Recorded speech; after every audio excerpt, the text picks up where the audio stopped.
This hour of News Talk STL is brought to you by Rodney and Jen Wallner and the entire Wallner home selling team at Berkshire Hathaway. Call them today at 314-810-SOLD. 314-810-SOLD. Is diabetes keeping you from enjoying life's special moments? At US Med, we understand the challenges you face, and we're here to help. With US Med, I can finally manage my diabetes without it managing me. US Med offers a wide range of services to simplify your diabetes care. Personalized care plans, convenient access to cutting-edge diabetes tech, and knowledgeable support. Plus, we'll check your insurance so your diabetes care may be covered at little or no cost to you. With US Med, I feel confident and control of my diabetes. I can finally live my life to the fullest. Don't let diabetes hold you back. Choose US Med and experience better birthdays, better adventures, better anniversaries, and better everything. Call now. US Med. Better service, better care. 800-515-2380. 800-515-2380. 800-515-2380. That's 800-515-2380. Looking for an underwater adventure or a scaly new friend? Dive into Tropical World Pets on Watson Road. For 32 years, this family-owned wonderland has been St. Louis's go-to destination for all things aquatic and reptilian. With over 7,000 square feet of aquariums, we're home to the area's largest selection of freshwater fish, including rare cichlids you won't find anywhere else. But that's not all. We've got tarantulas, snakes, and lizards galore. Tropical World Pets, 314-849-4020, or visit twpstl.com.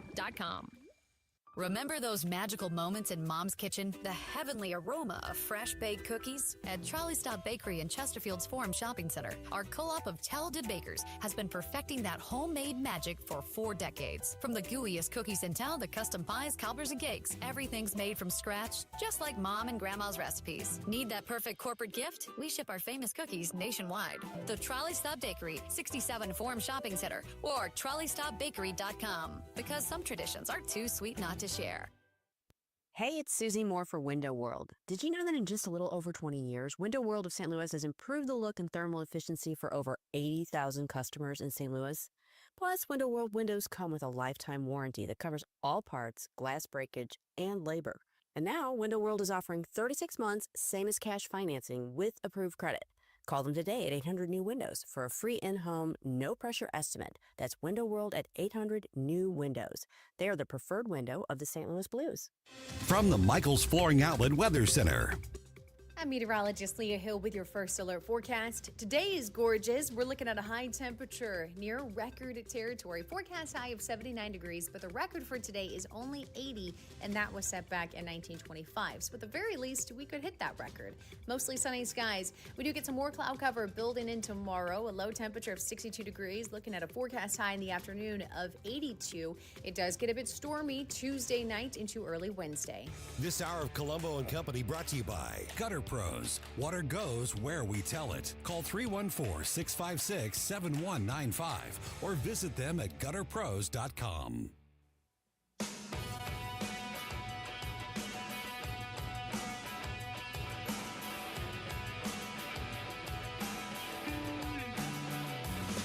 The time to rise has been engaged. We're better, best to rearrange. I'm talking here to me alone. I listen to the finest work song. Your finest hour.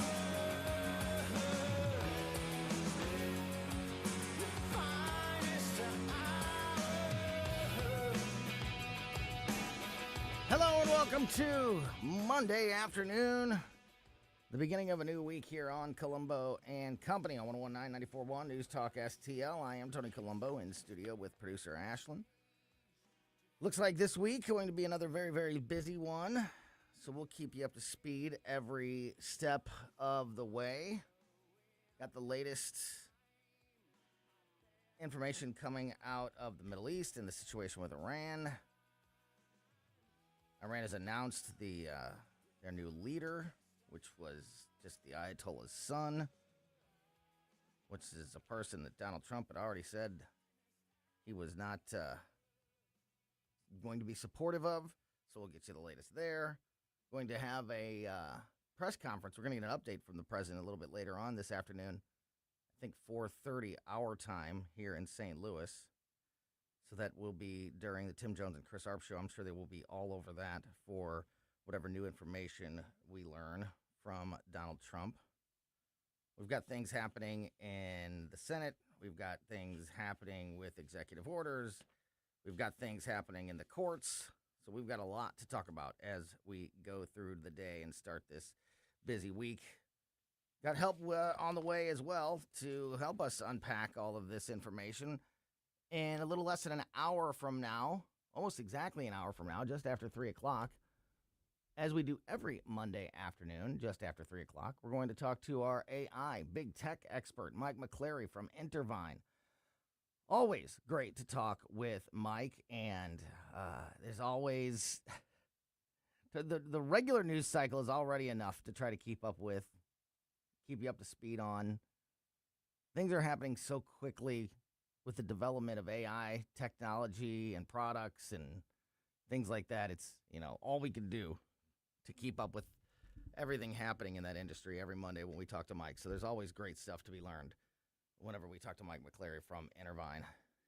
Before that, in this 2 o'clock hour, in just a little more than a half an hour from now, we're going to talk to Paul Curtman from PR Curtman Investments. Speaking of every Monday afternoon, we talk to Paul every Monday afternoon because we want to get a check at the beginning of each and every week on the markets and the economy and things like that. There's another debate about oil prices happening right now that I'm going to bring up when we are talking to Paul.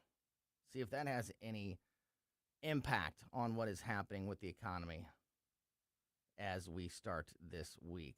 And also joining us on the line right now to kick off this busy week with us, again, as he does every Monday afternoon, Gabe Phifer, News Talk STL contributor, former co-host of Mike Ferguson in the Morning. Gabe's on the line with us now. And Gabe, we just never know what we're going to get. Every other day of the week, you've already got your feet under you. You kind of understand what's happening in the news. But starting the show on Mondays, you just never know what you're going to get, especially these days, and another busy weekend has happened. So I appreciate your time as always. Absolutely. Happy Monday, my friend. It's definitely like a box of chocolates, isn't it? Yeah, absolutely, for sure. So just really quick on the announcement from the president today, just so everybody can keep their eyes on the clock. And, of course, make sure you keep it right here. As I said, Tim and Chris will be all over this. The president announced today that he will hold a news conference at 5:30 p.m. local time in Miami, Florida, before returning to Washington, D.C. later this evening. So 5:30 in Miami will be 4:30 here. And that's only if you remember to flip your clocks forward. Otherwise, it's going to be 3. No, I'm kidding. I do love the clocks moving forward. A little weird. Yeah, right? So that'll be 4:30 our time. Trump posted on Truth Social that he will speak from a ballroom at the Trump National Doral Golf Course. Quote, many important meetings and phone calls taking place today while I am at Trump National Doral in Miami. That's part of the quote, in Miami. Additionally, I will be going to Speaker Mike Johnson's, and then parenthetically, who's doing a fantastic job, exclamation point. Okay. Fundraising event at 4 p.m. Very Trumpish. Yeah, and fundraising event at 4 p.m. And then prior to leaving for D.C., I will hold a news conference from a Doral ballroom at approximately 5:30 p.m. Thank you for your attention to this matter. So at 4 o'clock their time there in Florida, he's heading to this Mike Johnson fundraising event, who is doing a fantastic job. And then after that event, he will be updating the nation on what is happening with Iran and I think some other issues he's going to touch on. The president did not elaborate on what he would specifically be addressing during the news conference, though there is high public interest, of course, in Operation Epic Fury, and the funding of the U.S. Department of Homeland Security. Really? Is there? Is there high public interest in funding the U.S. Department of Homeland Security? Because we're like 3 weeks into that department being shut down, And it's still very difficult to even find a news article on any of the major news outlets regarding this. And if you do find one, it's mostly just, yeah, it's still shut down and neither side is budging. There's not been any real information at all. So let's start with that. Do you think, and it'd be something I definitely talked to Paul Curtman about in a little bit as well, but I mean, I get it. I get that this is a partial shutdown that doesn't directly impact many of us. I have not noticed any difference in my life over the last few weeks with DHS not being funded. But that doesn't mean that it can just linger and never be addressed. It is starting to cause problems at airports with TSA being impacted. Also, border control not getting paid. So that's always that's a concern. The Coast Guard is also not getting paid. So, this can't last forever, Gabe. I understand why it's not necessarily everybody's top priority, but we got to get to it at some point, and I just don't see anybody showing any motivation to do so. What do you think about this shutdown and the possibility of it ending anytime soon? Yeah, I think this is going to be one of the weirder sort of shutdown fights because, like you said, there isn't much public interest in what's actually happening here. I mean, even if you look back at the previous shutdown, I don't think the public was really in it. We kind of didn't care. We weren't really being affected by it. In which case, it's kind of like, well, what are we even doing here? Now, there are obviously functions that the federal government serves that it's not going to be very apparent to most of us at day to day. It's not as though, okay, I can't get my Social Security benefits or anything like that. It's more like, yeah, well, the Coast Guard is just operating without pay right now. There's going to be impacts into what they can do. Like you said, the Border Patrol. Those are very important functions for the government to pursue. And if they are impacted negatively, we're not going to feel it necessarily today, but we may feel it later. And I don't. This is more emblematic to me of the fact that our budgetary house is in complete disorder. The fact that we can do any sort of shutdown, be it a partial or even the full one that we saw not too long ago, all of this is garbage. We need a balanced budget amendment. Yeah, absolutely. And you make such a great point about how, if it doesn't impact day-to-day lives, it's not going to get the attention of, the rank and file American citizen. And that's why my prediction will be that this will start to really get in the news because, and this has already started, so I'm cheating a little bit because I'm already seeing what's happening here, but I think it's going to get much worse in the next couple days and certainly in the next week or two. Spring break and people traveling for spring break and needing the airlines and needing to get down to Florida and to get down to Texas and get down to all these places where they want to party. And when the spring breakers can't get to their beach, they're going to have something to say about it. And that will be when those lines at the airport are stretched out the door, down the highway like they were that one time. Which is already starting to happen. It seems a little early for spring break, but I think some of the I think like this, we're in spring break season at the very beginning of it for some schools. So that's already starting to happen, and as soon as that will be the real world impact. Not. Border Patrol's not being paid, or a branch of the military not being paid, the Coast Guard. I can't get to the beach, and that's a problem.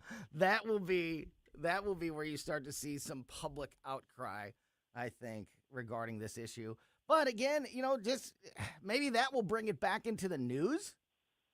But I don't know that it will bring it. I don't know that it will bring us any closer to an agreement. Because as I've said over and over and over again about this shutdown and the shutdown before this one and the shutdown before that one, Republicans, there's nowhere for them to go. The idea of negotiations continue, which we keep hearing, the two sides are still negotiating. There's nothing to negotiate as far as I'm concerned.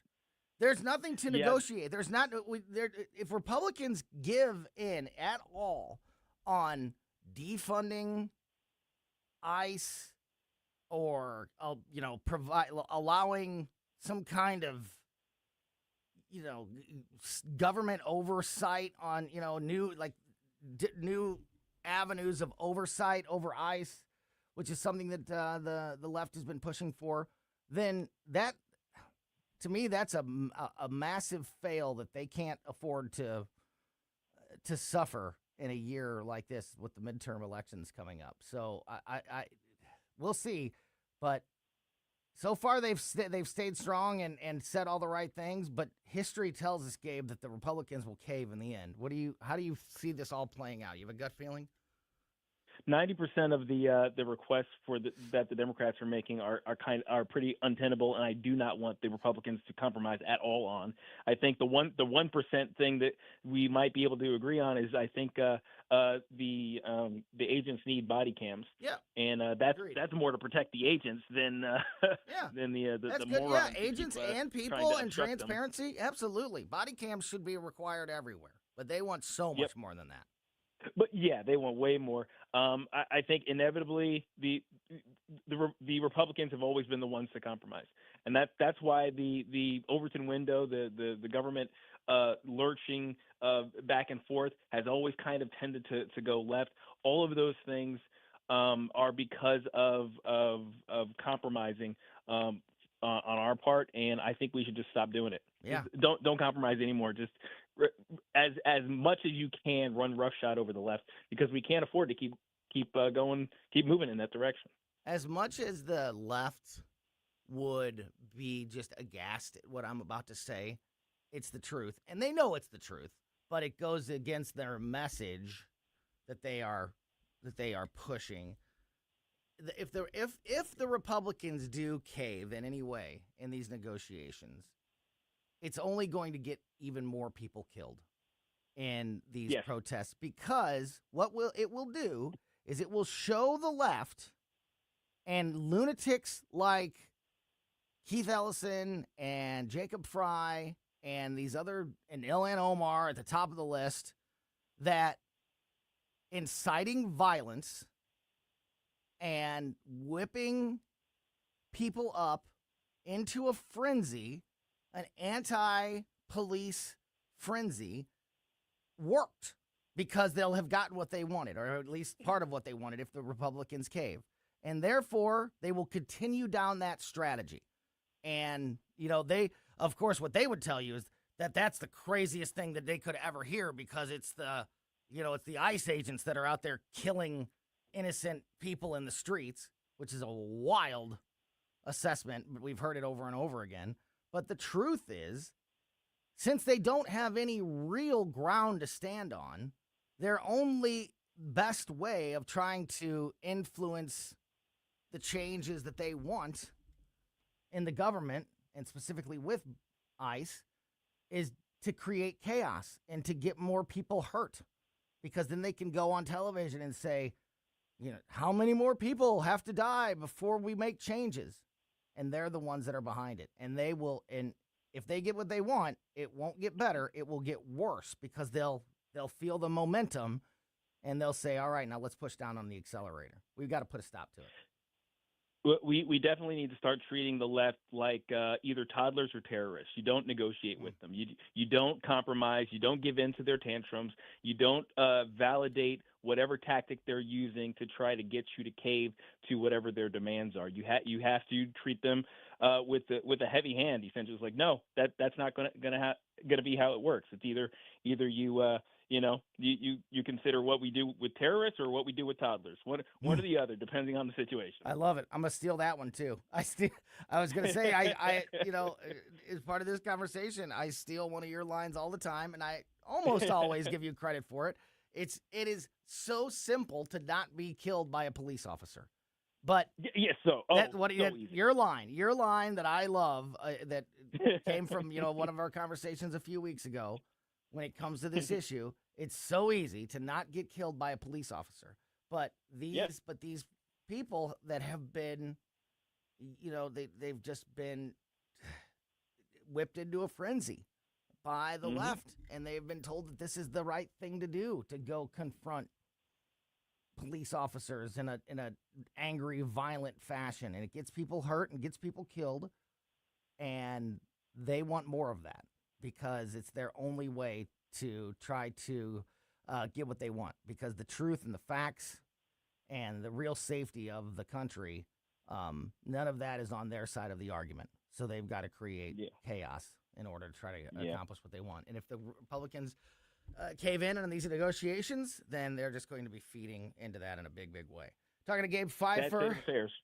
Talking to Gabe Phifer, the smartest person I know, rocket scientist, musician, radio host, social media personality, and also on that list is church leader. And I heard a conversation, I was listening to Jamie Allman's show just a little bit ago earlier this afternoon, and Jamie was talking about, you know, pastors, religious leaders that are political, getting political from the pulpit. And I wanted to talk to Gabe about that and about the role that church has in politics, if any. And so we're going to talk to Gabe about that as we continue the conversation with Gabe Phifer next here on Colombo and Company.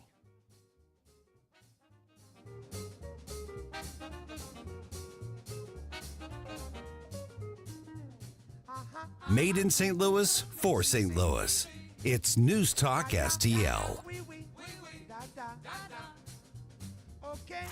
News, analysis, opinion. It almost seems common sense, but, you know, alas, common sense isn't so common these days. News Talk STL. So last week, the Colombo family double dipped in relying on the Weber Chevrolet service departments and taking care of our vehicles. Both my daughter's car and my truck had to go in for some maintenance last week, and it was just a perfect reminder of just how awesome the service department is at Weber Chevrolet. And you guys hear me talk all the time. To me, it's that. It's the way that they take care of you and that vehicle for the entire time that you own it that sets Weber apart from the rest. That's why you see the huge customer service rankings and reputation scores. They've been number one when it comes to Chevy dealers and GM dealers in the Midwest for years. They continue to dominate in those areas, and it is because of that customer service and because of those service departments, I believe, that they remain on top. Of course, nobody's going to give you a better deal on a new vehicle. Nobody's going to give you more on your trade-in. That's for sure.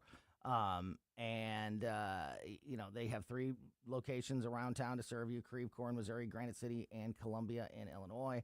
But, you know, outside of the prices, it's the service department, to me, that really sets Weber apart from the rest. That's why they've been in St. Louis for nearly 125 years. Just absolutely insane how long they have been a part of the St. Louis community. So if you are looking for a new vehicle, check out what's happening at all 3 Weber Chevrolet dealerships right now by going to WeberChevrolet.com.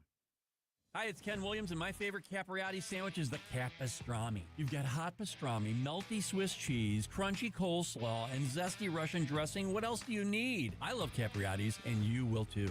On Manchester at McKnight in Rock Hill. Hey, Jamie Allman here for my favorite go-to store for seafood, gourmet goodness, and tons of wine. It's Stars, 1135 South Big Bend. A huge selection of seafood flown in from the coast. Lemon sole, halibut, Maryland lump crab, Gulf shrimp, and you gotta try the trout dip. Plus, imported and domestic hand-cut cheeses, lots of hand-picked wines at great prices, hard-to-find gourmet foods, and fresh roasted coffee using only the best quality beans. Stars, 1135 South Big Bend, just off of Highway 40. On the next, Larry Connors, USA. The story behind the story. The Hells Angels. Get ready for a ride. Larry Connors, USA. Now, weeknights 6 until 8 on News Talk STL. This hour of Colombo and Company brought to you by Gutter Pros. Water goes where we tell it. Call 314-656-7195 or visit them at gutterpros.com.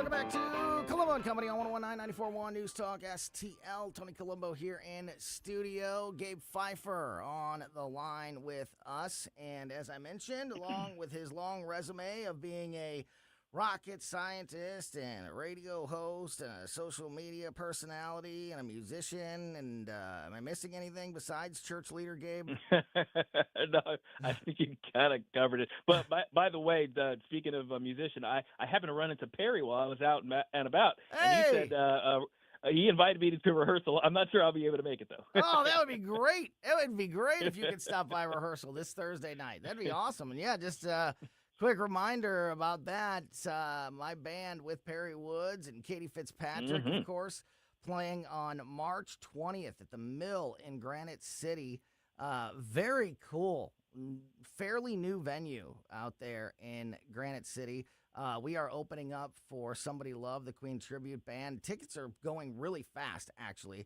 And there's kind of various seating around the club. So if you want to make sure you get seats and you get seats where you want them, I recommend you go to the website, themill.events, themill.events, ASAP, and reserve your tickets so you make sure you get the spot that you want. And yeah, it's my band, Tony Colombo and the North County Sound Machine, Perry Woods and Katie Fitzpatrick, opening up for Somebody to Love, the Queen Tribute, led by Jason Nelson, of course. And speaking of that, also on Thursday afternoon during the show, those guys are going to be in studio with me. So we're going to get some live Queen music from Somebody to Love on the show on Thursday afternoon. So make sure you tune in for that. Yeah, and then join us out there on March 20th, Friday, March 20th at the Mill, themill.events. Get your tickets, get more information there now. And yeah, please come to rehearsal if you get a chance. I'd love to just hang out. So Gabe also is a leader in his church, our church. And so I thought, this would be a perfect conversation. I heard Jamie talking about this earlier this afternoon, and I immediately made a note to myself that this is a great conversation to have with Gabe. And I think you and I have touched on this issue a couple times over the years. A little bit. But it always crops up, especially when there's, when religion is at the heart or plays a role in some of these issues around the world. And of course, that is definitely, in the conversation when it comes to the conflict with Iran. And I just wanted to get your thoughts on, because I hear stories from people that I know who in various Christian religions, whether it be non-denominational or Catholics or, whatever it may be. So I just say that because it doesn't seem to really matter what flavor of Christian you are. It just seems to matter more like the personality of the minister or the pastor that kind of creates these stories. That I hear from some, that their pastors will are very political. They talk, a lot about what's happening in the news, and others that just that never bring, current events up really at all. And of course, we had the situation in Minnesota where that whole thing was allegedly about the pastor of that church, having some sort of political ties that these protesters didn't like. I don't know if that's true or not, but that was the story there. It just makes me wonder, what is the church's role in politics? Should political beliefs and news stories play a role in a weekly sermon, a weekly message from your religious leaders, Gabe? Where do you fall on that issue? Well, one of the things that I like to say, especially when I was teaching Sunday school, was that humans are really good at extremes, even though the Bible calls us to moderation. So what usually ends up happening is it's kind of like you kind of set it up. Either you've got your pastors who are strictly no politics from the pulpit, and they'll dance around it as much as they can. And then, of course, you have the pastors who have full-throated endorsements of particular candidates and particular bills from the pulpit. And it seems like those are the only two types of churches you're going to hear about. But I think the church's role is actually more important than politics, and obviously, and because if you consider the flow of how we get to politics, it starts with religion. I've discussed how there's a pathway. There's religion, culture, and then politics, and things flow in that direction. Religion being your deeply held personal beliefs, the way you relate to the world, the universe, and whatever higher power that you associate with, and that determines how you think about the issues of dealing with other people in a society. And of course, culture is where those things come to be expressed in a large group. Generally speaking, whatever group you find yourself in, you're going to find that common denominator of how you think we should be required to treat each other or held to account for things you shouldn't do, and those are the cultural norms that eventually get turned into laws through politics. It eventually gets expressed in policy. So that's the typical pathway. Now we've seen it kind of feedback. Sometimes the culture will influence the way people deal with their religion, or the politics will influence the way people view certain ideas. But generally speaking, that's the way it flows. So the church's role is to obviously influence the way you have a personal understanding of your place in the world and relative to God and your fellow man. And in the Christian church, there's a lot of discussion about that, how we're supposed to treat one another, how we're supposed to look at things, and what God thinks about all these things, and therefore what we should think about all of these things. Because if the whole point of the sanctification of the individual is to align our minds with the mind of God, then it requires that we understand God's mind as expressed in his definitive word, which is the Holy Bible. So it's the pastor's job to talk about those things in a way that people understand, and sometimes that's going to step on some political toes. And other times it also requires that you step back and not tell everybody and micromanage what they're checking off in a ballot. I think that was a really good way to explain this, and kind of the perspective of maybe the church and leaders within the church, and at least the way that they should look at it, because I agree with that completely. For me, there's a weird line that's kind of hard to describe, but I know when you've crossed it. Right. And so, like, I would understand if there was a big debate or bill happening locally where my church is at, or nationally, so it's impacting everyone across the country, that regarded something like an issue like abortion, and a pastor would talk about the importance of pro-life and defending. I could that makes sense, even though I'm personally a pro-choice person. Which we're not going to get into all that right now. With very heavy restrictions, I'm a pro-choice. I believe in pro-choice, but but that would not offend me in any way to hear, my pastor or a church leader from the pulpit. Now, there's also a difference between a church leader doing an interview or appearing somewhere outside the church in a discussion.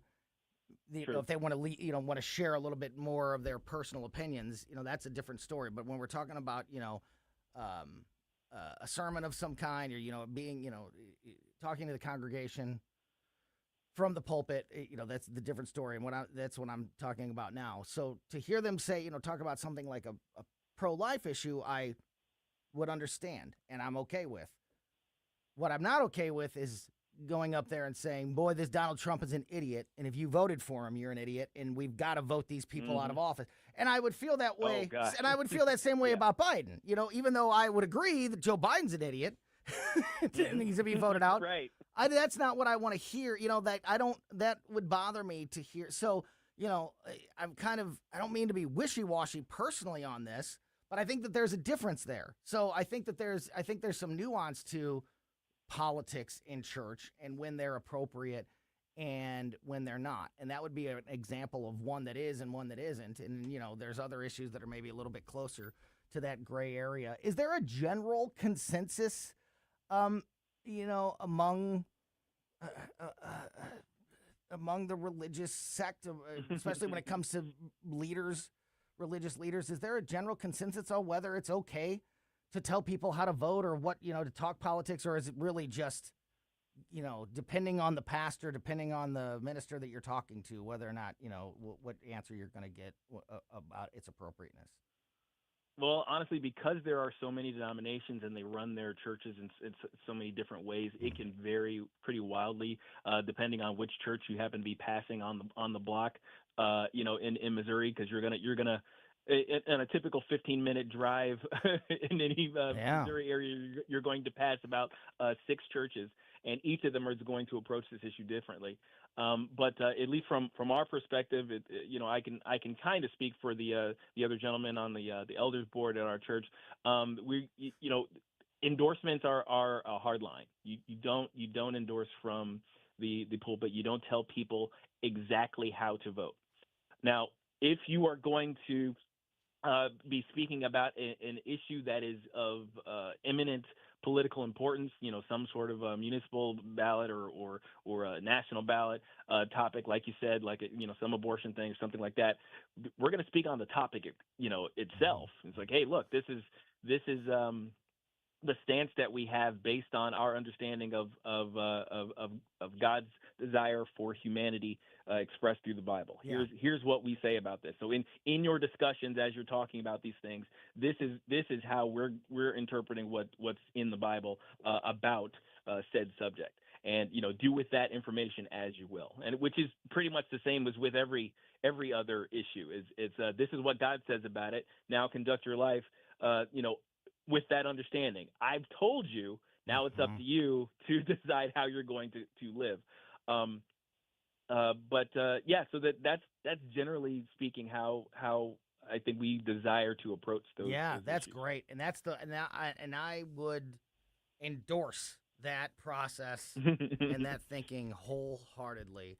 However, we do see, other, you always hear stories about things getting a little deeper on some of these issues. On both sides of the aisle, by the way. It's not like a one-side thing. There are individuals who will basically have a Sunday morning rally for a particular candidate or a particular issue that's on the ballot, and they'll say, if you vote this way or if you don't vote this the way, then you either are or not a Christian, depending on the issue. So all that stuff, I think that's beyond the pale. I think that's not what God intended in terms of the purpose of the church, which is to educate and equip the saints to do His work on earth. So Yeah, great stuff. Gabe Phifer, former co-host of Mike Ferguson in the Morning, News Talk STL contributor, who you can hear with us every Monday afternoon here on Colombo and Company. Great conversation as always, my friend.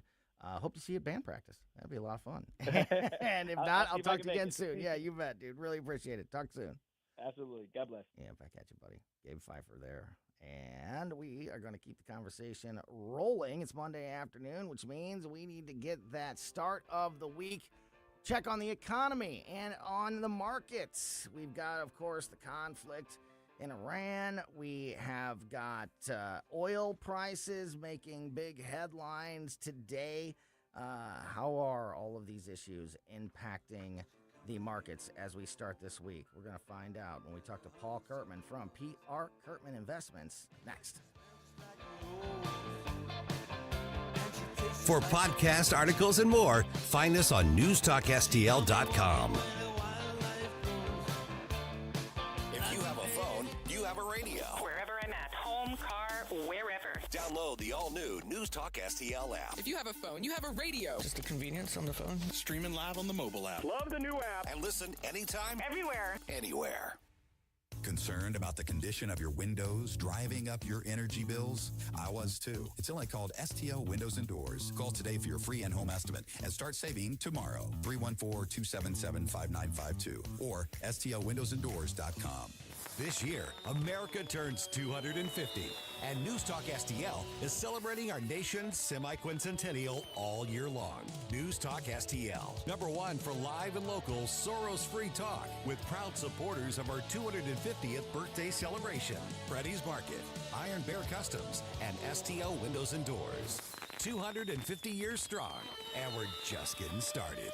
1019 and 94.1 News Talk STL. Connor Roofing. You can count on Connor. Connor Roofing is now a 2-time winner of the National Best of the Best Award for customer satisfaction for roofing, storm damage restoration, siding, gutters, both residential and commercial. Please visit ConnorRoofing.com for an estimate. And remember, you can count on Connor.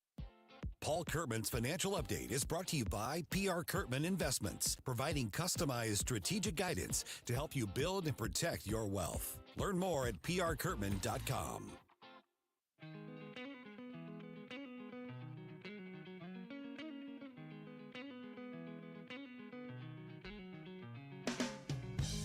Welcome back to, Colombo and Company on 101.9 94.1 News Talk STL.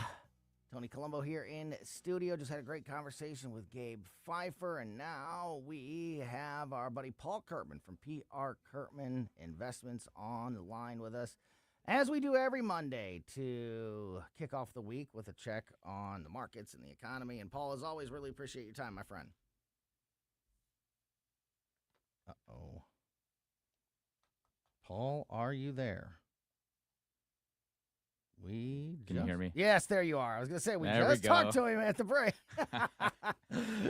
How are you? Yeah, I'm doing good. I'm doing good. It's an exciting time to be talking about the markets just because of everything going on. There's just so much news about the markets. Even today, Tony, the S&P 500 was poised to open like 3% below its closing price on Friday because over the weekend, the markets in Asia just completely fell apart. Like the floor fell out from underneath them. But today, the S&P 500, from its lowest point today to where it is right now, has made a positive 2.3% swing. Like it's gone up 2.28% since its lowest point today. So there is so much volatility in the market. And even though that's a good swing, you think oh, wow, 2.28% up. Listen, because of what's going on in the world right now, because of what's going on with the Federal Reserve, because of what's going on in technology and AI, we could see that just as easily reverse and be down 2% the next day. So there's a lot of volatility because there's so many moving parts to what's going on the world stage right now. Okay, so just from what you just said, I just wrote down 3 questions. Let's take them one at a time. And, understanding that we kind of got to get the Cliff Notes version of the answer for the sake of time. And I know that, that these issues have a lot more nuance and are a lot deeper than we, necessarily have time to dig into. But let's start with what you mentioned about over the weekend and the markets in Asia and what impacted the opening today. What happened? Was there one reason, or was it a host of reasons that caused that collapse in Asia and to get us off to a poor week here? Well, one of the reasons for sure just has to do with what's going on in Iran. So when Iran decides to close the Straits of Hormuz, and when you consider the fact that as much as 20% of the world's oil supply moves through the Straits of Hormuz, those countries, especially those countries in Asia that are so dependent on the flow of oil, like many countries are, right? But not all countries have deep reserves like the U.S., for example. And so all that does is it creates an environment of more insecurity and uncertainty about what the future holds. And sometimes the markets will just begin to panic sell. We actually saw this happen in Asia a couple years ago when the markets began to tumble, and it was just kind of a quick chain reaction. The U.S. quickly felt a little dimple of that, but then we recovered because we realized this doesn't have a whole lot to do with us. But that's what happened in Asia. But I think one of the reasons why the market is going up today is not because it doesn't have anything to do with us. It certainly does, everything that's going on in Iran. I think one of the reasons is because the G7 is meeting and they're talking about how to stabilize the price of oil. So that brings a lot of certainty back to the table. And so I think that you're seeing the global markets now begin to respond positively, that some of these world leaders, some of these biggest economies in the world are actually having a conversation about how to make sure this doesn't get out of hand in terms of the price of oil. That sort of answers question number 2 perfectly. So that was great, because the question number 2 was what happened today to turn things around, at least partially.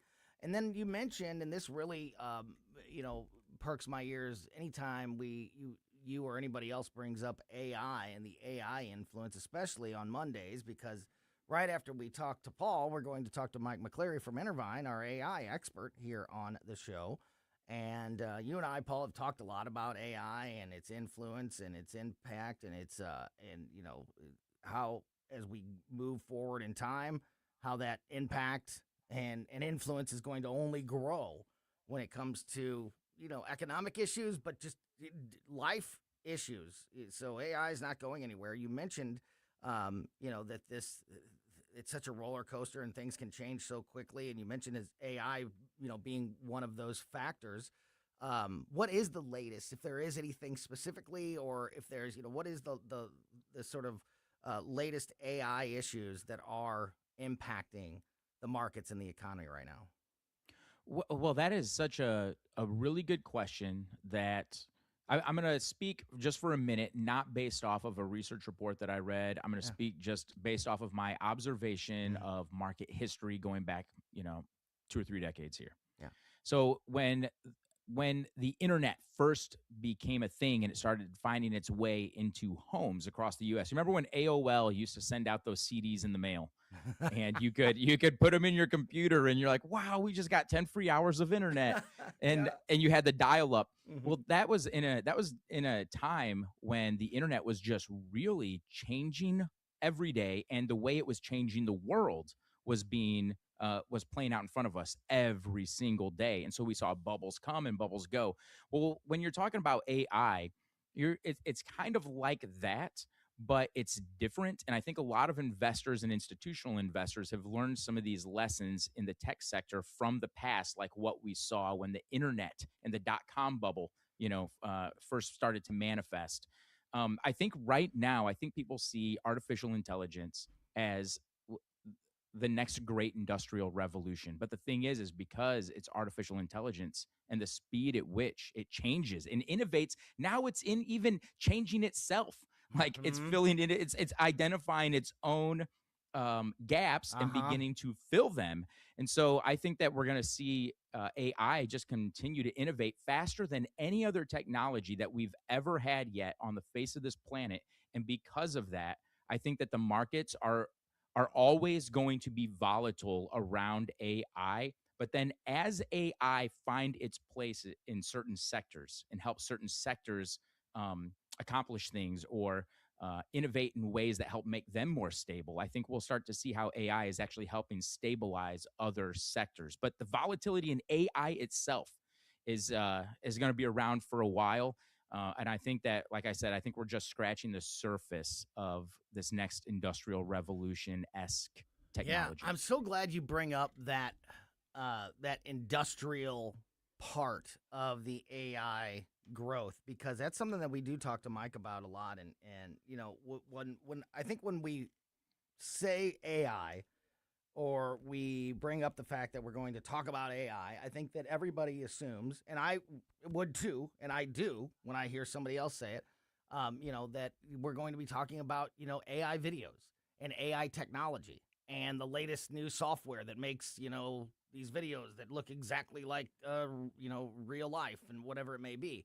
But there's another side to AI that's so massively important, and that is that with all of this new technology and this new software, something has to power it. And what we have right now is insufficient when it comes to enough power to keep up with these massive advancements in the AI technology. So power plants and, all these construction jobs and all of these power plants and all of these, things this infrastructure has to be built around the country to support this AI revolution, and that's a really good thing when it comes to jobs.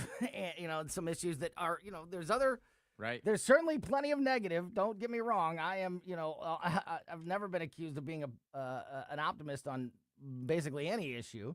But there are some very positive things that come along with the growth of AI that I don't think get talked about enough. And there will be a lot of building, a lot of infrastructure that has to be put into place to facilitate AI. And that's going to be a major boon, I think, in some areas. I was just having this conversation with somebody in St. Charles maybe about 2 weeks ago. And the whole point of investing, just on a general way to look at it, right? What you would like to do, we hear the sayings, buy low, sell high. One of the other sayings that you'll often hear different famous investors say is, you want to find out where the money's about to go, and you want to get there first. And so when you look at AI and what that's going to turn into, we've already seen President Trump talked about this in his State of the Union address, the data centers and all the power that they're going to need, and how they have legislation right now in Washington, D.C. Like, people can listen to that and get a clue for just how big this is and how it's going to change the world. And I would even say it's going to change the landscape, because to your point, they are going to have to build buildings. It is going to require a lot of data centers. So the conversation that I had with a client the other day was centered around, well, what does this look like for my portfolio? Like, we see the world changing. How does my portfolio change to stay relevant with a world that's in a state of growth right now? And these are important questions, like that you can actually, as any retail investor, anybody with an IRA can be having these types of questions, these types of conversations, because it could have a direct impact on the way they structure the investments that they have in their portfolio. Talking to Paul Curtman from PR Curtman Investments.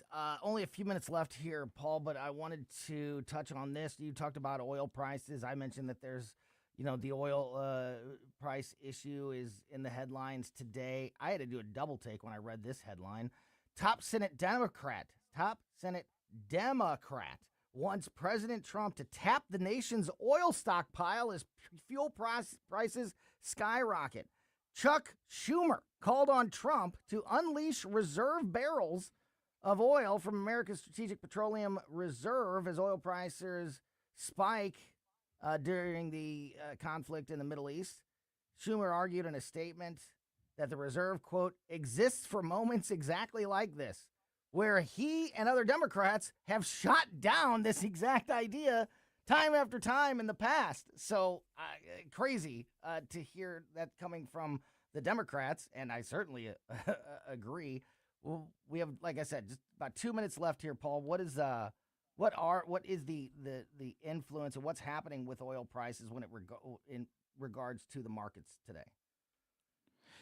Whatever happens with oil is going to directly affect how people feel about the future. It's kind of like what I said at the very beginning. If oil prices go up and it looks like there's going to be more competition for oil, if it becomes more scarce, then that could signal to people that the outlook for the growth in our economy or the global economy might begin to slow down a little bit. So I'm glad Chuck Schumer's doing this. Maybe he should think about that next time they pass some of their policies that lock us out, and have President Trump renaming things like the Gulf of America, right? Hopefully we don't have to name everything, after America. I'd be okay with that. But that's what happens. Policy has consequences. Yeah, absolutely. And you think in any way, I mean, just from not only your financial background, but your political background and everything else, can we just switch to can we rely on ourselves a little bit more than the Middle East? And how much would that help in a situation like what we're experiencing today? It would certainly help us out a lot. And I think it would do a lot of good for our economy, for at least people to know that the U.S., we have our oil, we can tap our reserves, we can drill, and certainly America would be in a much stronger position, considering our other global position right now as one of the leaders in this war against Iran. Paul Curtman from PR Curtman Investments. If you are looking to get on the right path financially, or have somebody that you can trust to talk to about your financial future and the path that you are on financially, personally, with your family, contact Paul and his team at PR Curtman Investments. Paul, as always, really appreciate your time, my friend. Have a great rest of your day. Thanks, Tony. You bet.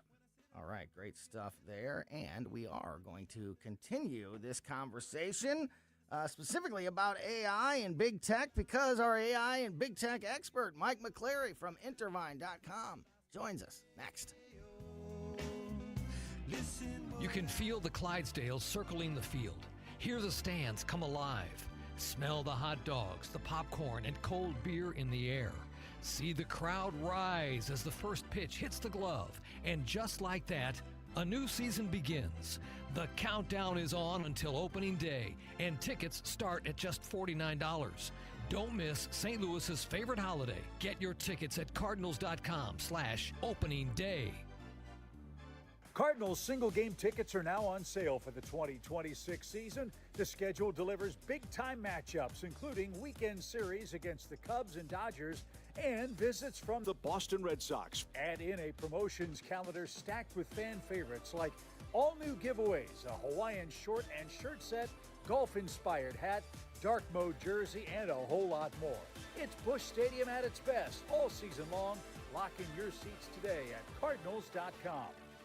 Rhino Shield is engineered to outlast paint by a lot, backed with our 25-year transferable warranty. Paint a house, shield a home. We do brick, block, stucco, asbestos, steel, aluminum, cedar, and more. We are the only coating company selected by Disney, This Old House, and 3 times on HGTV's Curb Appeal, where all 3 episodes concentrate on unpainted brick. If you maintain or own a business with a tired-looking building, you owe it to yourself to look at Rhino Shield and our beautifully durable color schemes. Evaluations are free. We're making buildings pop and be noticed again, from Champaign to the Lake of the Ozarks, exceeding expectations every day with our products, people, and performance. Now is the time to call 877-25-RHINO, 877-25-RHINO, or go to 877-25rhino.com and see how honest and transparent we really are. Tell them, ladies. Don't paint, don't Rhino, go Rhino Shield. Never paint your house again. Rhino Shield.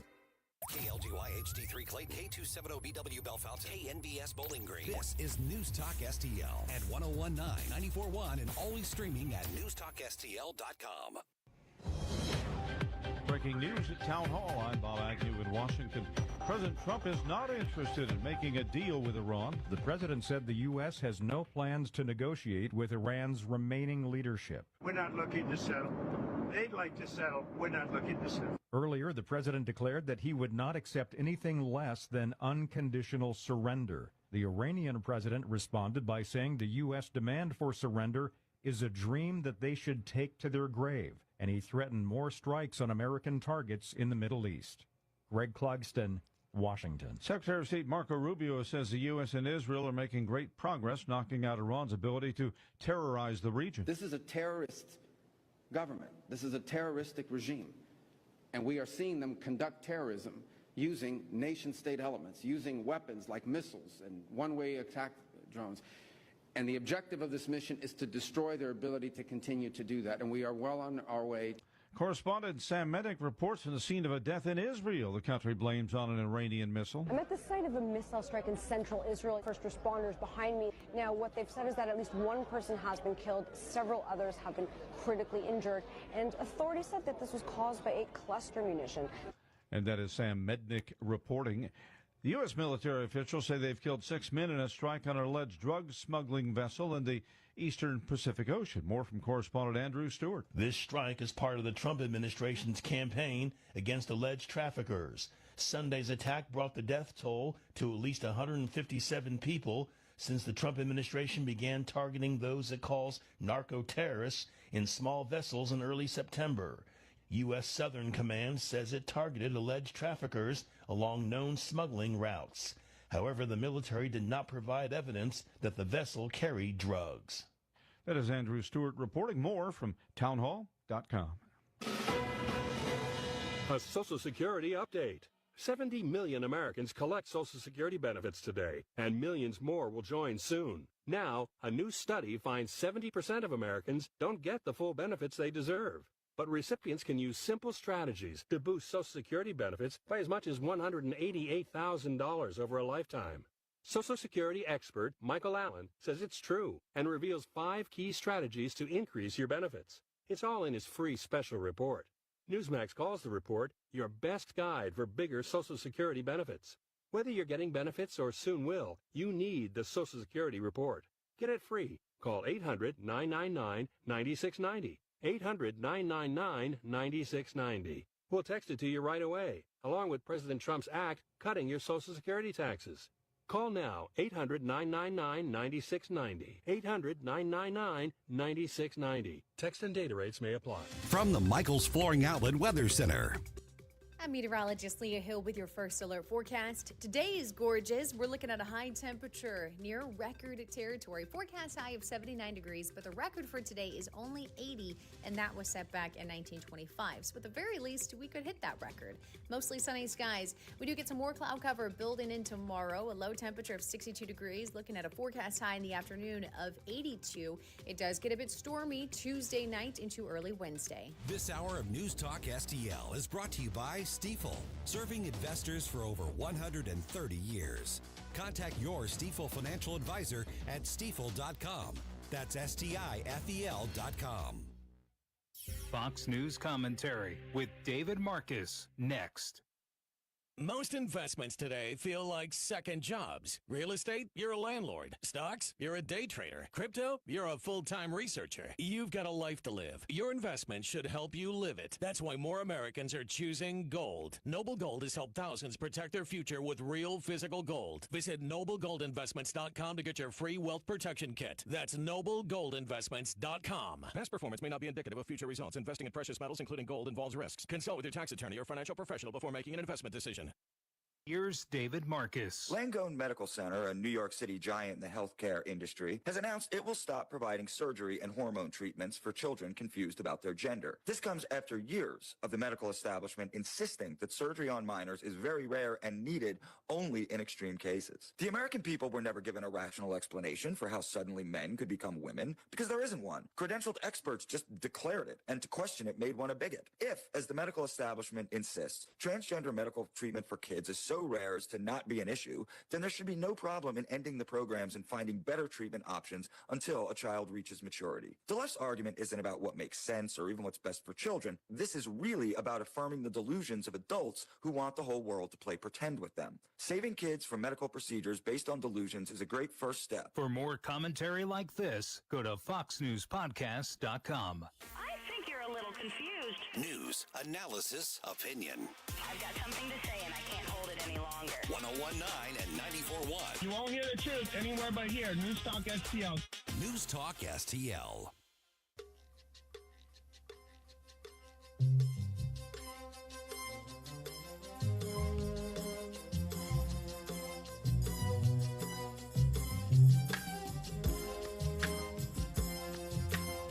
Welcome back to Colombo Company on 1019 News Talk STL. What is this? I mean, I know what it is. It's Gangster's Paradise, but what version of it is it? What is it? Stevie Wonder's version of Gangster's Paradise. All right. That's good stuff. Welcome back to Colombo and Company on 1019 News Talk STL. I am Tony Colombo in studio with producer Ashlyn, who is picking out fantastic music today. Big thanks to Paul Curtman from PR Curtman Investments for joining us in that last segment. Also talked to Gabe Phifer, News Talk STL contributor, former co-host Mike Ferguson in the morning in that 2 o'clock hour. If you missed any of it, go and check it out on our podcast. Subscribing to Colombo and Company on your favorite podcast platform is the best way to make sure you never miss anything that happens here on the show, including our weekly conversation with Mike McClary from Intervine and Intervine.com, who is on the line with us now, our big tech AI expert. Mike, so much to dig into. As always, appreciate your time as we kick off another week here. I love being in here. Even though it's my wedding anniversary, there's no other place I'd rather be, and I hope she's not listening. Happy anniversary. That's fantastic. Thank you. Yeah. Thank you. To you and Tony. And it's not me. Different Tony. The other Tony. That's exactly with an I. right. With an I, yeah. And no coupons with her name. We're one Tony away from recreating the band Tony. Which was a real band that existed in the 80s and 90s. Go look it up. They had a couple of really good songs. So yeah, a lot to talk about here. I've got my normal list of AI topics that I always have, prepared whenever we talk. But I wanted to start with, I don't know if you had a chance to hear any of that conversation I just had with Paul. We sort of unintentionally made almost that whole segment with Paul about AI. We talk to Paul every week to get a opening the week, kickoff when it comes to markets and economic news and things like that. And he mentioned how much AI is influencing the markets right now and how that will only continue and will grow. And one of the things that we touched on was an issue that we have discussed here on this segment many times in the past. And that is it's not just when we talk about AI growth, it's not just the products and the videos and, what AI is capable of the things that first come to mind when somebody brings up AI to you. But there's also so much infrastructure that has to be put into place, enough power to power all of these new products and technology in order for AI to be able to do all the things it's capable of. We need more power than we currently have. So there's going to be massive construction projects and infrastructural changes and developments across the country and across the world in the next few years. There will be a huge thing for jobs and for construction companies and things like that. And I think another major layer when it comes to the entire onion, when we're unpeeling all the things that AI touches in our lives right now. Where are we as far as like in that pursuit for providing the more compute, more power for these AI systems to take advantage of? Yeah, we are still woefully behind on that just because it's being met with so much resistance. We need data centers. We need power plants to power those data centers. And you've probably, heard even in our own area, I think Troy, Illinois, up in St. Charles, as soon as people hear data centers, they're immediately against it. And they have some reasons. Don't get me wrong. It's not like it's not just a knee-jerk reaction because these data centers need power. And without the new guideline that the Trump administration put in, where these data center providers are going to provide their own power, without that, then they would have had a big draw on the power. And if there's a huge draw on power, same demand, more demand, same capacity, rates are going to naturally rise. And so that's really going to help, I hope now that gets pushed through. He brings in the AI companies. They agree to provide their own power. That should reduce some of the pushback we've been seeing. And then they can move on to building these because we really need to get them build. They've been building, but we are nowhere near where we need to be, Tony. And so we're going to see construction for the next 5-10 years easily on the whole build out for infrastructure, data centers, and power centers that we need to power everything we want to do. And it's going to go fast because these big companies that have invested billions and billions of dollars in their AI development are not going to sit around and wait for that investment to start to pay off. And it can't pay off until those power plants and all of those systems are in place. So this is something that's going to happen quickly in the next, as you mentioned, in the next several years.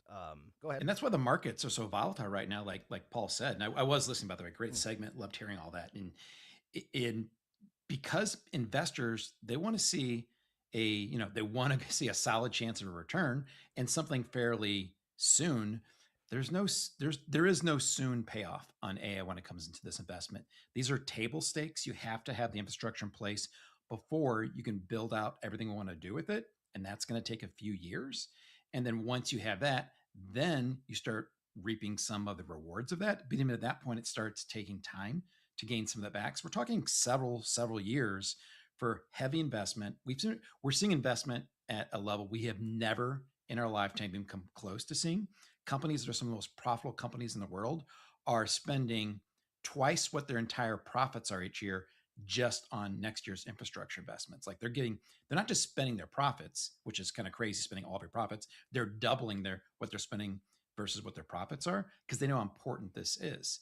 I look at this as like going to Vegas, and if you're used to playing at $2 blackjack tables, which don't exist anymore, I've looked. But oh no, you know, and let's say you're trying to find a $20, $25 one. This is like $5,000 blackjack tables only. That's kind of like what it takes to get into the game. And so the reward is really, really big, but the risk is really big too. And that's why these markets are so volatile right now. I didn't know you couldn't find the $2 tables anymore. That's a little bit depressing. For Not that I've tried to look for. So, as I mentioned earlier with Gabe, and I think everybody that listens knows that I am not the most optimistic person in the world when it comes to just about anything. So I live a dark, scared life. But one of the positives when I look for positives in the AI. In the AI story, in the AI development, the idea of it creating and providing so many jobs and so much construction and infrastructure and the smart people that need to, be in these buildings, building these computers and putting up the walls and, digging the holes and like everything, across the board. This is one of the positives for me. So when you say, you there's pushback to that part of it, which in what you just described there, the concerns on, if you live in a small town or even, even here, even, in a major city like St. Louis, if you put in a massive data center that's going to be, sucking way more of a percentage of the available power than we're used to, that can be concerning and have a negative impact. So I understand that. Are most of the, as far as you've seen at least, when it comes to the pushback of building these data centers and these power plants and things like that, is it like, financial issues like that or potential financial issues like that you described with the power that are leading the way? Or is it still just AI in general and the fear of its capability in handling things that play a role in that pushback? I think what it really is the fear of AI, but I don't think you hear people saying that. Yeah. I think they want to find a different reason to come up. Yeah. It's an excuse.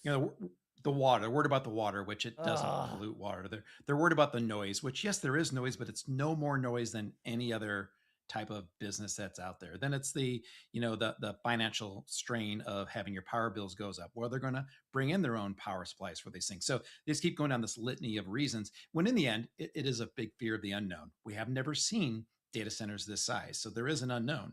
We've never seen AI the way that it's hitting our nation and the world. So it is an unknown. Then there's just this big fear of the unknown of AI and what it's going to do. And so I get it. I totally get it. The problem, not the problem, the reality is it's here and we can't go back.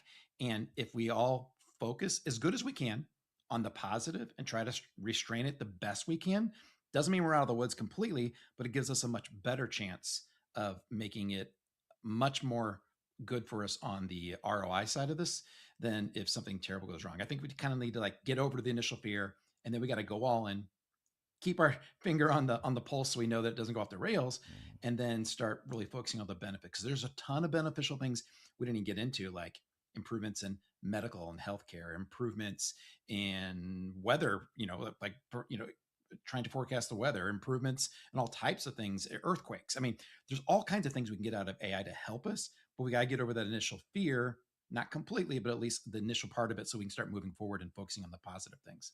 The water thing just makes me so mad. It's so stupid. And so I just hate it. And, the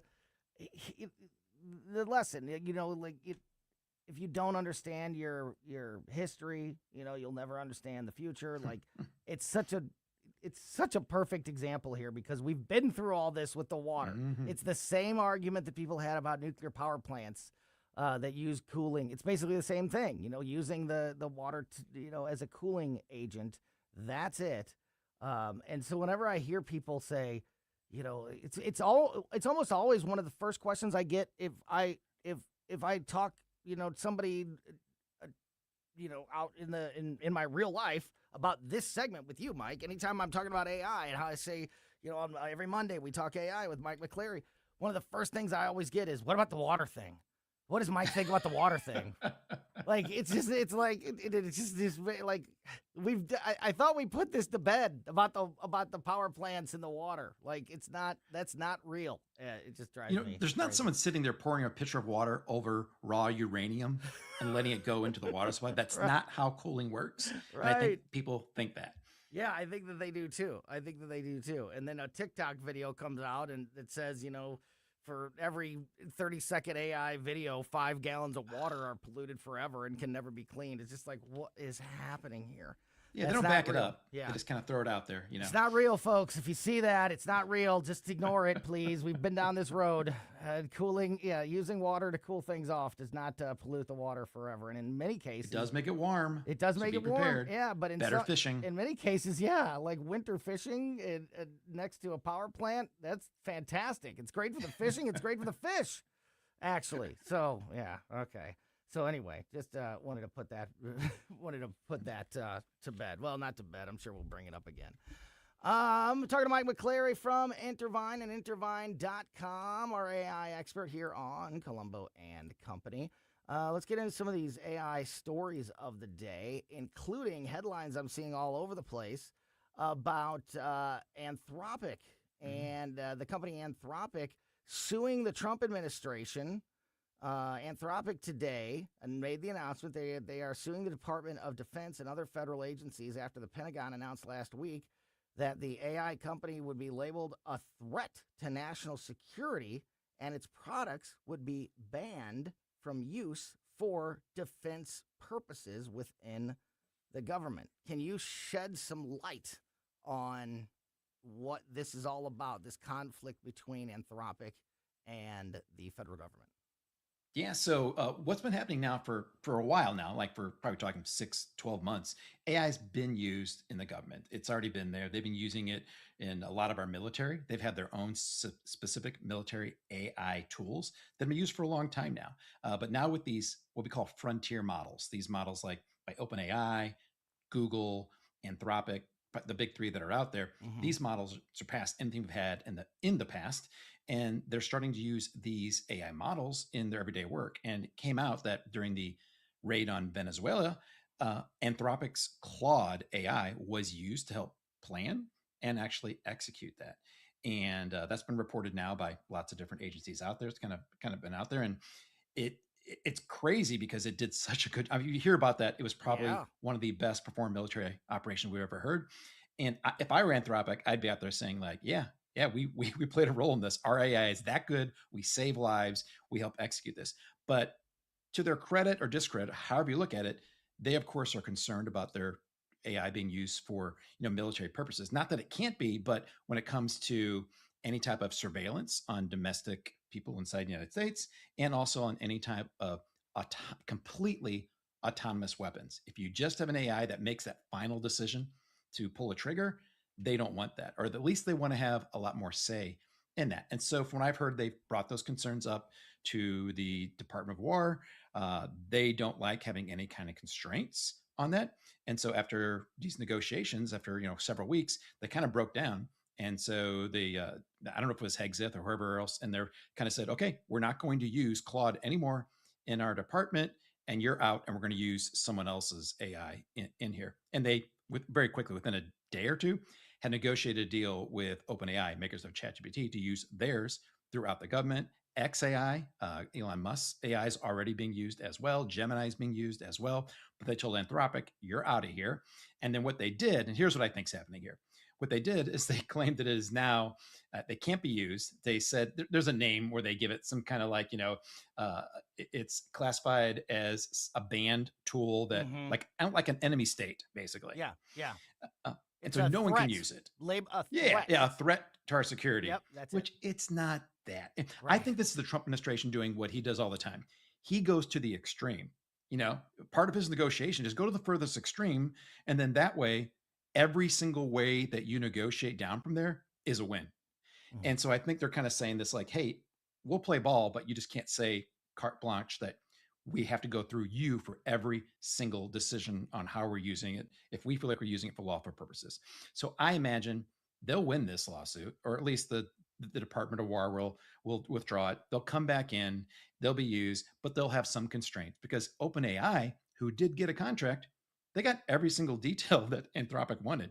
They got the ability to not actually use AI for completely autonomous weapons. They got it put into the contract that it will not be used to survey domestic people in the United States. Like all those things they gave to OpenAI. So I think it was kind of a way that they negotiated. Yeah. They came in like with a negotiation stance, not a, hey, you can't do this without going through us from this. That's kind of how Anthropic did it. Yeah, and that's a great job of explaining that, by the way, because there's, you see these headlines and trying to make sense of what is at the heart of the issue is sometimes very difficult to do.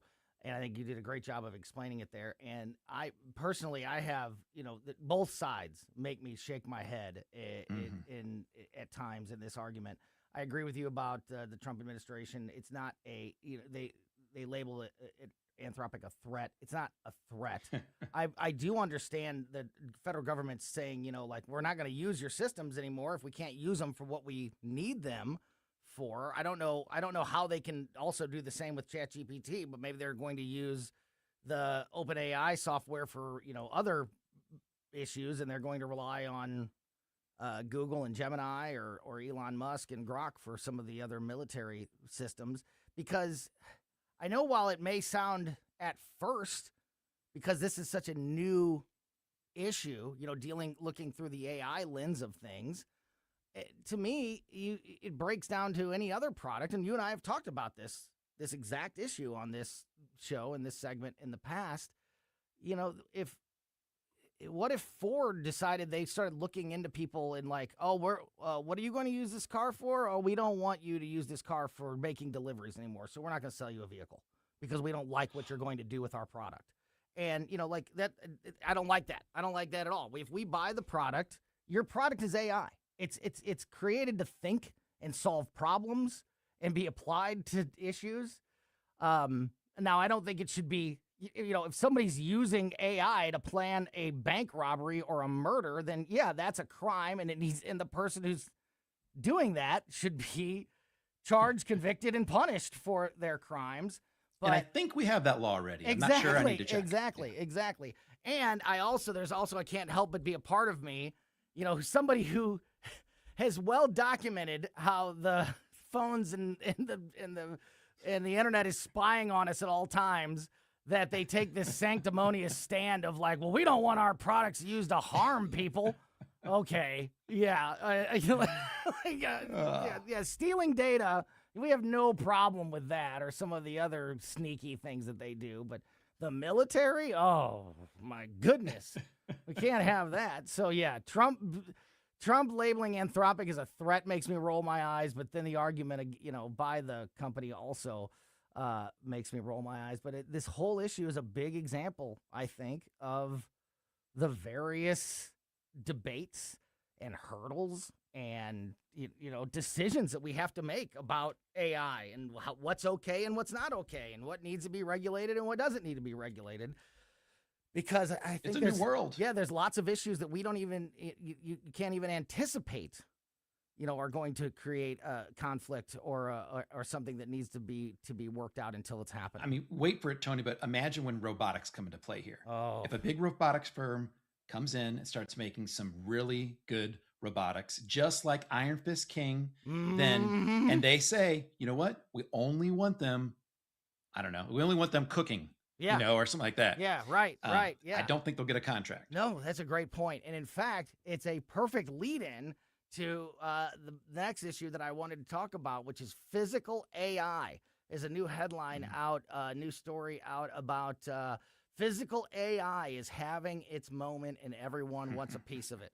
So I want to bring that up as we continue the conversation. Mike McClary is going to stick around with us for another segment. We're going to continue the conversation about AI and big tech. Also, don't forget about Intervine.com. That's Mike's company, local business, family-owned business that makes the best flashlights, lanterns, and headlamps on the market. I was using twice over the weekend. I used Intervine products. You're so connected with AI in my brain. Intervine products for one project I was doing in the garage last night, and then my son-in-law had a computer issue. We had to take his computer apart, and we needed, a light to get in there and see what we were doing, and both times went right to the drawer, grabbed my one case was the headlamp, the other was a flashlight. Great Intervine products.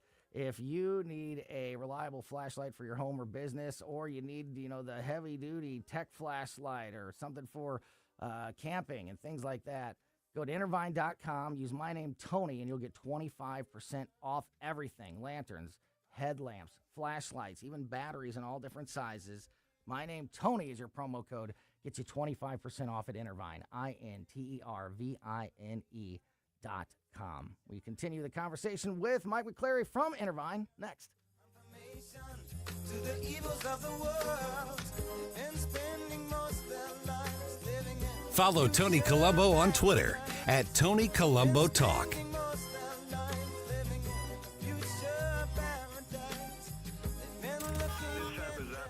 Fantastic. Yes, I listen on my phone.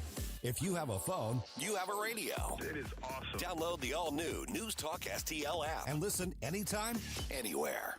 We were talking in the 2 o'clock hour with Paul Curtman from PR Curtman Investments, talking about the markets and various things happening. One thing that is happening here as, we're into March and the weather's starting to get better. People are starting to move around, get outside more, and the housing market is starting to pick up. And if you are someone that is thinking about selling your home, there is one team to call in the St. Louis area that stands above the rest, and that, of course, is the Wallner Home Selling Team at Berkshire Hathaway. I know this from personal experience, both directly with me and many friends and family members that have relied on the Wallners to sell their home, and also for me and for my mom recently to purchase a new home on the other side of it all. They are just the best. Rodney and Jen are selling 15 times more homes per year than your typical home seller. They have so many qualified buyers right now that they guarantee to get you an offer. They're licensed in both Missouri and Illinois, so no matter where you are in the St. Louis area, the Wallner Home Selling Team can help you. Of course, our very own Jamie Allman, part of that Wallner Home Selling Team. They are absolutely the best. Nobody has better experience, and nobody, and this is the big one that sets them apart, in my opinion, the work ethic to do right and get the best deal possible for their customers than Rodney and Jen Wallner, the Wallner Home Selling Team. So if you're thinking about selling your home, you need to call the Wallners now. 314-810-SOLD. 314-810-SOLD. 314-810-SOLD for the Wallner Home Selling Team. 1949, the last time a Republican held the top post in St. Louis City. A gallon of milk was 84 cents, and streetcars ran down Grand Avenue. Unfortunately, St. Louis city streets are no longer the epicenter of family and business life. In the 80 years of Democrat control, our city has been on a steady decline. Hello, Kirk Ilsinger, chairman of the Republican Party for the city of St. Louis, and we believe it is our duty to provide a different path forward. I invite you to our meetings the first Thursday of every month. Learn more at stl-gop.com. Paid for by St. Louis City Republican PAC. Curtis Farber, Treasurer. This is Larry Connor's commentary on News Talk STL. One of my favorite politicians is, get ready, this is going to surprise most of you, anger many of you. One of my favorite politicians is Democrat campaign strategist James Carville. Wait a minute. I didn't say I like his politics, but I like him because, well, he's from Louisiana. And I do like quoting Carville in my Texas Cajun accent. I'm not a dummy, you'd say.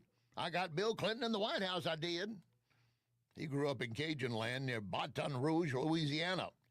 He got involved in politics while in high school. Now, by getting involved, I mean he would run around and tear down campaign signs for candidates he didn't like.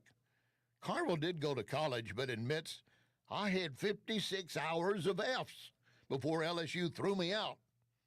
So then he turned to the Marines, became a jarhead.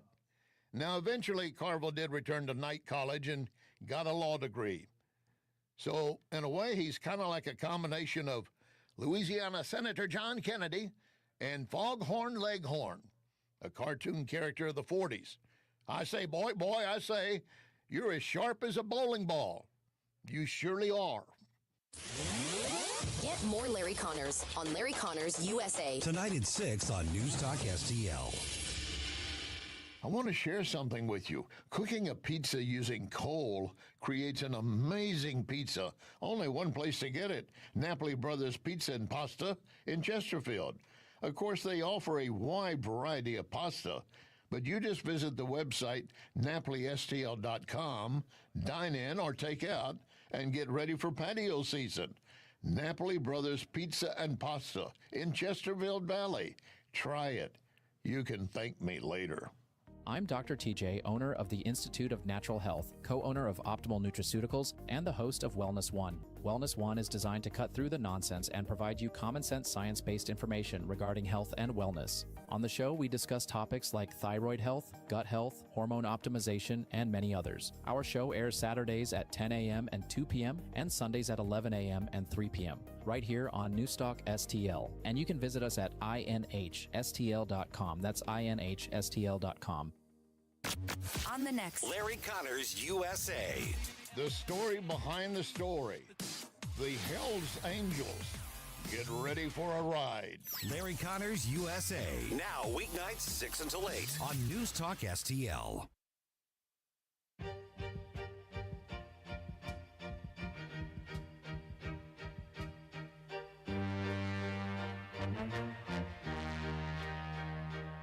Welcome back to Colombo Company on 101.9 News Talk STL. Tony Colombo here in studio. Mike McClary from Intervine and Intervine.com, our big tech AI expert on the line with us. And Mike, we expect, everybody to understand and, start to adopt and use AI products. And you think, are we capable of that as a society? And you think people are smart. They can figure it out, right? And then I see a headline that says 1 in 7 Americans were caught by surprise by daylight saving time. So maybe not. If 1 in 7 can't figure out what the clocks are doing, then I'm not sure. It makes me a little bit worried about the rest of our future. But I guess AI will be switching the clocks for us automatically. Or how about we just get rid of the time change and not even have to worry about it? Amen. You know what? When I do run for president, yes, sometime in 2093, 2094, something like that. Mm-hmm. Yep. Get rid of that. That will be my entire platform. Amen. That'll get my vote. Believe me. You know what? I'll vote for you more than once. So yeah. Well, hopefully we have it solved by then. Got you covered on now, that. Will AI robots have a vote though? Because that'll probably be something we'll see coming down the pipe there. Will there be rights for the AI robots? Yeah. And I've seen that Star Trek Next Generation episode. And you know what? The AI won. So tonight will be kind the of first crazy night. how far ahead they were. Yeah, on right. Their shows I back know then. they really were. I know. Absolutely. Tonight will be the first night driving home. Hopefully with some sun in the sky in many months, which will be very, I do love that. Very, very cool. So yeah, if you wonder why you've been behind all day, make sure your clocks are correct. just a quick reminder there. So diving back into the conversation here with Mike McClary from Intervine. In that first segment, talking a lot about the AI infrastructure and the projects and what's going to be built to support all of this and some of the legislation against it. But now I want to kind of switch the conversation to more of I think what people, immediately think of when they think of AI, and that's the products and the chat bots and the videos and, of course, the robots. As I mentioned, physical AI is a term that I'm seeing a lot in the headlines recently, including this one article that I mentioned a moment ago from AI News, which says physical AI is having its moment. And so can you kind of describe what physical AI means? And, I think that's the race, right? I mean, the first company that can give you that AI assistant that can be in your home, doing your housework, doing your chores, assisting with your life, things like that. I mean, that's the holy grail to who can get to that product first and make it affordable and get people buying something like that is that's a big Yeah, race. and I think what we're going to see is it's probably going to be manufacturing that kind of hits the mark first because we need workers. Yeah. I mean, right now we have so much going on with production, manufacturing. We want to bring back to the United States with doing the build outs for everything. We need workers, but and the reason why we need workers that can work anywhere is because AI robots can work anywhere, and that's we're talking about robotics. Kind of when we talk about physical AI, because so in the past, AI has meant something software, AI chatbots, videos, music, whatever it is. The next big stage, and we kind of talked about this, I think, at the beginning of the year, like what do we see come in 2026? It's physical AI, robotics, basically, actually having AI do things for you, not just answering questions, but actually doing things for you. Yeah. And so, and you mentioned we need. That's a great point about it being in not just in your home, but like in businesses, companies using that physical AI, the robotics to do their work is another. That's part of this race, certainly. I'm sorry. It is, and there's still a bit. You may think that we have like a lot of unemployment right now, but the one statistic that always drives me crazy is how many open jobs there are that no one is applying for. And manufacturing is one of those. Almost every single manufacturing company out there right now has job openings because they can't find enough qualified workers. And how are we going to become, again, the manufacturing powerhouse if we don't have enough qualified workers? That's where AI comes in. We've already been supplementing them in factories. Almost every advanced manufacturing facility right now already has robotics in there, AI robotics, these arms and levers, doing things. And so the natural next shift is going to be going to full robotics. And we have companies that are already producing robots that can do things in the manufacturing world. They're not quite there yet, but they're going to be getting there. And this is the year they're making that big push. And unfortunately, there's a dichotomy of who's winning this race. For us here in the US and the West, we're winning, I'd say, the intelligence race, the software race, creating the best frontier AI models and software. But China absolutely has, they have the lead when it comes to manufacturing. Think about the manufacturing power they have over there. They have some really good AI models. They have the best supply chain ever. And they can just ramp out once they have these robotics down where they're working really well. They can absolutely outpace us when it comes to creating robotics. So I think it's one of the things that they are absolutely focusing on, spending tens of billions of dollars just on building out robotic manufacturing plants. Yeah, and talk about our past problems coming home to roost. The reason that they are so far ahead of the game when it comes to manufacturing is because we've allowed them to be. We've allowed that to happen on the world stage, and hopefully this is a wake-up call that changes that and gets a lot of that industry and jobs and manufacturing back here in the United States. But part of this conversation is also so you did a good job there of laying out, where the United States is leading the pack, where China may be leading the pack. Is there a company specifically that seems to be ahead of the game when it comes to robotics, or is this a race between all the companies that we've discussed today and throughout the last weeks that are all kind of pointing towards that goal? Yeah, so like when it comes to the U.S., it's a lot of the companies here are the ones that we kind of know about already. Tesla's are a big player in that space. Google is a big player. Google has they have a lab called Google X, which is where they just spend a lot of money coming up with all kinds of crazy ideas that may never go somewhere. Well, they just finally took one of their companies that was out of their Google X labs and turned it into a full-blown company. And it's Intrinsic. Yeah, Intrinsic's the name of it. So there was just like a little project. Now they're like, this is going to become a full-blown division of Google. Now they won't be building physical robots. They're building all the software that controls the physical reality for robots, which is really, really important, really hard to do. But this is going to become a full-blown division of Google. Now that's how important they see robotics, an entire part of their company dedicated towards it. There are other players in the US that do have a place in manufacturing. I think Tesla's probably number one. We always think of them just as, either cars or their SpaceX counterpart there. But robotics is a huge part of their business model and what they're looking to do in the future. But we don't have enough of them. I mean, it does kind of scare me. There's such a long build out when it comes to manufacturing as well. Just like we talk about power plants and infrastructure, same thing for manufacturing, same thing for skilled workforce.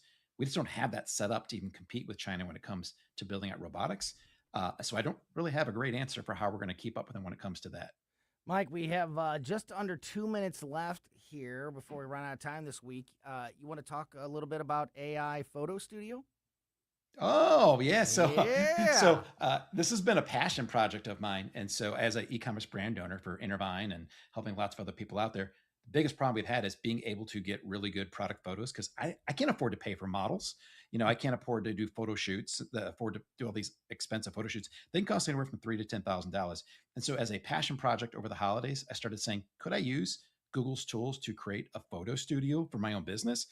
And I was able to do it. And it's awesome. The most powerful. Oh, I appreciate that. I really do. The videos, what you've shared with me look incredible. Yeah, and my whole goal is this. I want to make things useful. My whole goal for the whole year is I want to help build useful things for people, what business you're in. And this is my first one. And it's going to be able to take anyone who has a product, brand, whatever. You sell on Etsy, you want to get some great pictures. It allows you to do that very affordably. Also allows you to use real models like you saw. They look like real models. They talk like real models, but they ain't real models. I got to admit, when I showed that video to my wife, she was a little nervous. Like, hey, who's the blonde in this video here? Like, she doesn't exist. I promise. Yep. Is it too early to tell people to go and check it out or look for it anywhere? I mean, you can Google it. If they want to, yeah, just go to amazing.com/studio. They can check it out there. They can see it all there and try it for free. You can get a free one. You guys can all check it out too. We have a free one. Anyone can try it out if they want to. And give me feedback. I just want to make this as useful as possible for anyone out there. That's awesome. Mike McClary from Intervine and amazing.com/studio to learn more about AI Photo Studio. Thanks, Mike. Really appreciate it. Talk to you again soon. Thanks, guys. Talk soon. All right, O'Reilly next, then Tim and Chris. Public schools, like public libraries, should be free and open to all. Open enrollment allows parents to choose the school that's the best fit for their children. Maybe another school has a wider curriculum, is bigger or smaller. Maybe a kid is being bullied and would be more comfortable at another school. 75% of parents favor open enrollment. Open enrollment programs now exist in 43 states, and Missouri should join them. Our next-door neighbor, Kansas, has one of the strongest open enrollment policies in the nation. Kansas parents are trusted with choices and options, while Missouri parents must move out of their home to